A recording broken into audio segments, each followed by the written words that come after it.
তিনটি অভ্যাস যা জীবনে কল্যাণ ডেকে আনে। প্রিয় ভাই ও বোনেরা, আজকাল আমরা সকলেই শান্তি চাই, সফলতা চাই, কল্যাণ চাই, কিন্তু প্রশ্ন হলো এই সফলতা, এই কল্যাণের দরজা কোথায়?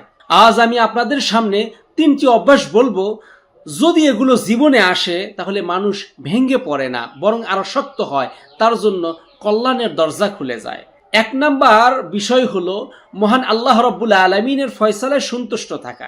এ ব্যাপারে মহান আল্লাহ রাব্বুল আলামিন পবিত্র কালামুল্লাহ শরীফের 64 নম্বর সূরা তাগাবুনের 11 নম্বর আয়াতে কারিমার ভিতরে ইরশাদ করেন, মা আসাবা মিন মুসিবাতিন ইল্লা বিইজনিল্লাহ।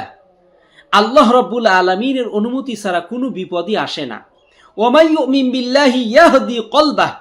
আর আল্লাহর উপরে যে ঈমান আনে তার অন্তরকে, তার হৃদয়কে আল্লাহ রাব্বুল আলামিন হেদায়েত দান করেন।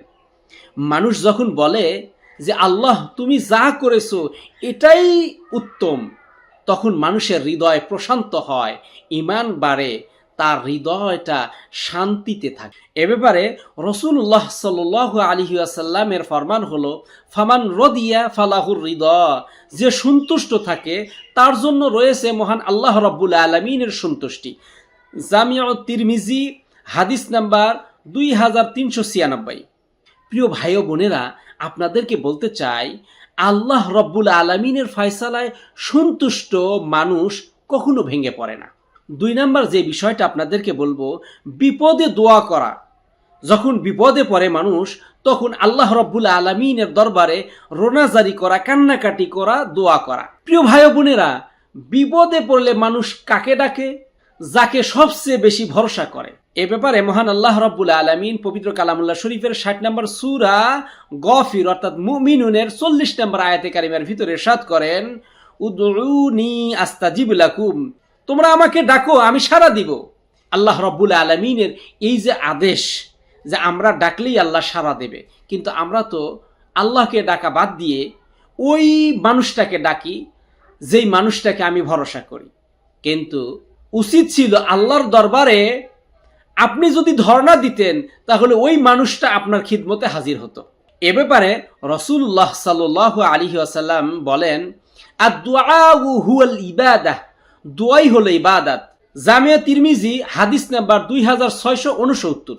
প্রিয় ভাই ও বোনেরা, মানুষের দরবারে বারবার গেলে মানুষ রাগ করে, কিন্তু আল্লাহর দরবারে যত বেশি আপনি যাবেন, মানুষ যত বেশি আল্লাহর দরবারে দোয়া করার জন্য যায়, আল্লাহ তত বেশি খুশি হন।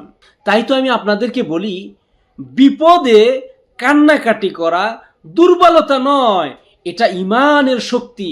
যখন আপনি বিপদে পড়বেন, তখনই মহান আল্লাহ রাব্বুল আলামিনের কাছে দুহাত তুলে রোনাজারি করেন, কান্নাকাটি করেন। 3 নাম্বার যে বিষয়টা আপনাদেরকে বলতে চাই, কঠিন মুহূর্তে ধৈর্য ধারণ করা। এ ব্যাপারে মহান আল্লাহ রাব্বুল আলামিনের ফরমান হলো পবিত্র কালামুল্লাহ শরীফের 2 নম্বর সূরা বাকারার 153 নম্বর আয়াত, ইয়া আইয়ুহাল্লাযীনা আমানুস্তাঈনু বিস-সাবরি ওয়াস-সালাহ। হে ঈমানদারগণ, যখন তোমরা সাহায্য প্রার্থনা করো তখন নামাজ আর ধৈর্যের মাধ্যমে করো। ইন্নাল্লাহা মা'আস-সাবিরিন। নিশ্চয়ই আল্লাহ ধৈর্যশীলদের সাথেই থাকেন। তাহলে আমরা এখান থেকে অনুধাবন করতে পারি, যখন আমরা বিপদে পড়ব তখন আল্লাহ রাব্বুল আলামিনের কাছে সাহায্য চাইতে ধৈর্য লাগবে, এবং সালাতের মাধ্যমে যদি করতে পারি অনেক উত্তম। এ ব্যাপারে রাসূলুল্লাহ সাল্লাল্লাহু আলাইহি ওয়াসাল্লামের ফরমান হলো, ইন্নামাস সাবরু ইনদাস সাদমাতিল উলা। প্রকৃত ধৈর্য হলো আঘাতের প্রথম মুহূর্তে। সহিহুল বুখারী হাদিস নাম্বার 1283। প্রিয় ভাই ও বোনেরা, তাই আপনাদেরকে আমি বলি, বিপদের প্রথম মুহূর্তে যদি আপনার মুখ থেকে বের হয় ইন্না লিল্লাহি ওয়া ইন্না ইলাইহি রাজিউন, তাহলেই আপনার জীবন সার্থক।